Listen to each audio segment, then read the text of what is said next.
How to tackle an engine bay fire. Time is of the essence. Number 1, know where your bonnet catch is. Number 2, pop the bonnet catch. Number 3, fill the top of the bonnet. If that's too hot to touch, then step away and try to get in the extinguisher within the gaps. Number 4, the bonnet's not too hot. Locate the latch.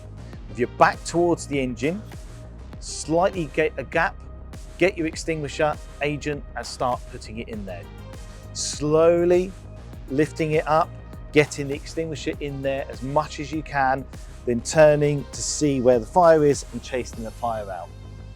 Number 5, don't lift the bonnet up in one fell swoop.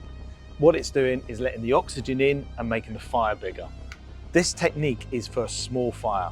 If the fire's already established, do not do this. Get yourself to safety and call the professionals. For more fire safety educational content, please follow us.